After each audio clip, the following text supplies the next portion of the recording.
नमस्कार दोस्तों, स्वागत है आप सभी का अपने यूट्यूब चैनल पर। तो आज हम बात करने वाले हैं कल हुए कॉन्स्टिट्यूशन क्लब का चुनाव को लेकर के। जी हाँ, कल कॉन्स्टिट्यूशन क्लब का चुनाव यूं तो उतना खास मायने नहीं रखता है, लेकिन कल कॉन्स्टिट्यूशन क्लब के चुनाव में दो बीजेपी के ही नेता आमने सामने थे।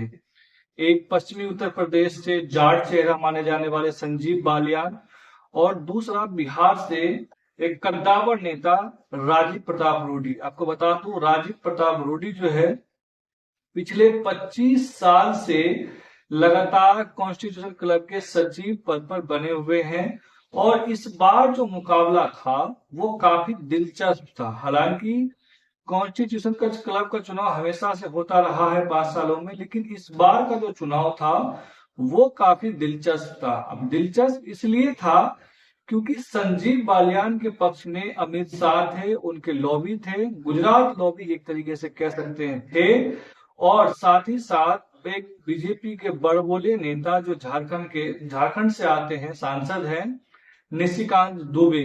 निशिकांत दुबे एकदम खुल करके विरोध कर रहे थे अपने ही पार्टी के वरिष्ठ सांसद के ऊपर, यानी राजीव प्रताप रूडी के ऊपर। तो एक तरफ संजीव बालियान की तरफ पूरा गुजरात लॉबी था, यानी अमित शाह थे, राजनाथ सिंह थे, और प्रधानमंत्री नरेंद्र मोदी का मोरल सपोर्ट तो था ही।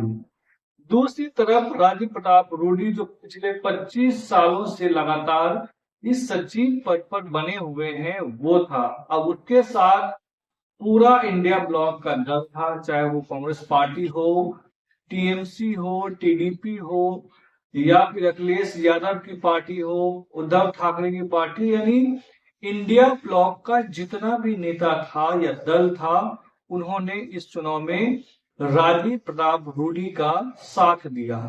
अब सवाल यहाँ पर यह है कि दो बड़े नेताओं का साथ का सवाल था।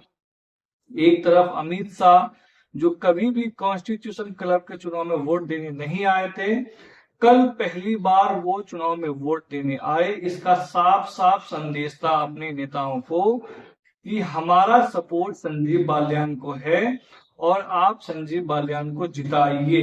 ये साफ साफ राजनाथ सिंह और अमित शाह की तरफ से था, सपोर्ट था उसकी तरफ। उसके बाद निशिकांत दुबे ने पूरा पावर लगा लिया उसे जिताने के लिए। इसके बावजूद इंडिया ब्लॉक की तरफ से इमरान प्रतापगढ़ी जो है मोर्चा संभाले हुए थे विपक्षी दलों को से बातचीत करने के लिए, और विपक्षी दल की तरफ से इमरान प्रतापगढ़ी जो है वो सभी विपक्षी दल से बात किया और राजीव प्रताप रूडी के लिए उन्होंने समर्थन जुटाने का काम किया।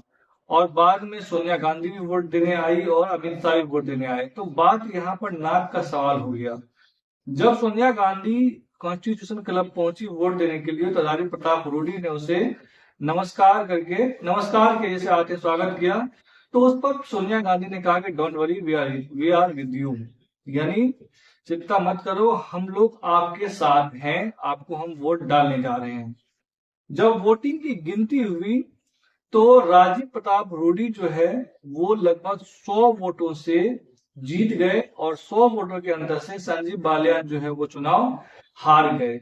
अब इस चुनाव का मतलब, तो वैसे तो चुनाव तो बहुत छोटा था, लेकिन सियासी मायने जो है वो काफी बड़ा था। दरअसल इसमें अमित शाह का तिलिस्म टूटता हुआ नजर आया, क्योंकि अभी तक का चुनाव जो भी हो, चाहे वो कोई भी चुनाव हो जाए, तो उसमें जिस चुनाव में अमित शाह अपना पैर रखते थे, उस चुनाव का एक तरीके से कह सकते थे कि पासा ही पलट देते थे। और बीजेपी के किसी भी बड़े नेताओं में इतनी हिम्मत नहीं होती थी कि अमित शाह के खिलाफ जाकर के किसी नेताओं को जिताया जाए या वोट दिया जाए। लेकिन ये ऐसा पहला मौका आया है कि अमित शाह के सपोर्ट के बावजूद संजीव बालियान जो है वो चुनाव हार गए। अब यहाँ पर कुछ लोग कहते हैं कि भैया जाट वर्सेज राजपूत के बीच चुनाव हुआ, तो इसीलिए तमाम बड़े नेताओं ने राजपूत नेताओं का साथ दिया और जाट नेताओं का साथ नहीं दिया। ऐसा कुछ नहीं है। इस बार विपक्षी दल ने अपनी भी साख का सवाल बना लिया था। हालांकि कॉन्स्टिट्यूशन क्लब का चुनाव उतना खास नहीं होता है, लेकिन जब से विपक्षी दल को पता चला कि अमित शाह ने अपना समर्थन जो है वो संजीव बालियान को दिया है, तब से पूरे विपक्षी दल को कान खड़ा हो गया और पूरा विपक्षी दल जो है वो एक तरीके से राजीव प्रताप रूडी के पक्ष में खड़े हो गए और उन्हें जिता दिया। तो इस जीत के मायने ये है कि क्या सत्ता पक्ष का जो बोलबाला है वो कमजोर हो रहा है, क्या जो अमित शाह अपने आप को एक चाणक्य मानते थे, वोटिंग मैनेजमेंट मानते थे, वो उसका जो तिलिस्म है वो टूटता जा रहा है, क्या अमित शाह और पीएम मोदी का जो एक जोड़ी होता था अजय जोड़ी, क्या वो अब थमना शुरू हो गया है? जी हाँ, जब से एसआईआर को लेकर के विरोध प्रदर्शन शुरू हुआ संसद से लेकर सड़क तक, और उसके बाद राहुल गांधी ने जो प्रेस कॉन्फ्रेंस के जरिए चुनाव आयोग और बीजेपी को कटघरे में खड़ा किया गया, तो उसमें सबसे ज्यादा उंगली उठा बीजेपी के दो बड़े नेताओं पर, एक प्रधानमंत्री नरेंद्र मोदी और दूसरा बीजेपी के गृह मंत्री अमित शाह के ऊपर, क्योंकि इन दोनों नेता को ही जनता जो मास्टरमाइंड मानती है और इनके जो शाख थे वो बिल्कुल धीरे धीरे कम होना शुरू हो गया। जिस तरीके का खौफ नेताओं के अंदर होता था इन नेताओं के प्रति, अब वो धीरे धीरे कम हो गया है और बीजेपी के अंदर भी अब इन दोनों नेताओं के खिलाफ बोलना शुरू हो गया है। अब ये आने वाले समय में आपको पता चलेगा, क्योंकि अभी राष्ट्रीय अध्यक्ष का चुनाव और दोनों ही नेता मिलकर के राष्ट्रीय अध्यक्ष का चुनाव नहीं करा पा रहे हैं, तो इसमें एक बड़ी बात छुपा हुआ है कि इतने ताकतवर होने के बावजूद अपने चहेते नेता को राष्ट्रीय अध्यक्ष नहीं बनवा पाना भी एक असफलता माना जा रहा है। और जब से एसआईआर का मुद्दा सामने आया है, तब से प्रधानमंत्री नरेंद्र मोदी हो या अमित शाह हो, दोनों ही बैकफुट पर नजर आ रहे हैं और लगातार डिफेंसिव मोड में है। हालांकि उन्होंने बिल्कुल इस मुद्दे पर चुप्पी साध रखे हैं और चुनाव आयोग अपना काम कर रहा है। हालांकि चुनाव आयोग भी दिन प्रतिदिन अपने आप को एक्सपोज करता हुआ जा रहा है। तमाम राज्यों के वोटर लिस्ट को लॉक कर दिया, आप उसको सर्च नहीं कर सकते हैं। बिहार में जो वोटर लिस्ट अपलोड किया गया है उसमें आप स्कैन किया हुआ वोटर लिस्ट अपलोड किया है, तो अगर आप देखना भी चाहे तो फिर आपको पूरा पेज पढ़ना पड़ेगा, तब आप ढूंढना चाहे तो किसी को ढूंढ सकते हैं। बहुत मुश्किल कर दिया गया है। तो चुनाव आयोग से जो मुद्दा उठा है वो लगातार बीजेपी सरकार के खिलाफ जा रही है और ये मुद्दा जो है अब गांव गांव में फैल चुकी है।